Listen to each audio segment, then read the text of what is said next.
بعد اذنك يا باشا. ونص يا قوطه.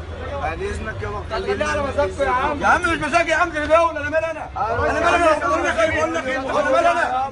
بص علي كده، انت حطيت بنزين جديد. انت حطيت بنزين. امك خدوا حطيت بنزين جديد. امك خدوا حطيت بنزين يعني. ما تقولش كلام. انت حطيت بنزين. حطيت بنزين جديد. ربنا ما هتمون طول ما انت ما حطيتش بنزين جديد. وانا هقف هنا للصبح، انا هبات، انا ما وريش حاجه. مش شغالين تبع الحكومه، اتصلوا بالحكومه يابا. طب يابا الناس دي كلها حرام عليهم. الناس دي كلها مين الرئيس هنا؟ مين الرئيس هنا بعد الظهر؟ بقول لي المكنه دي. ليه؟ ليه؟ ليه؟ ما انت عندك ده فعلا قديم. ما انت عندك ايه يا عم سالم دولي تعال يا باشا.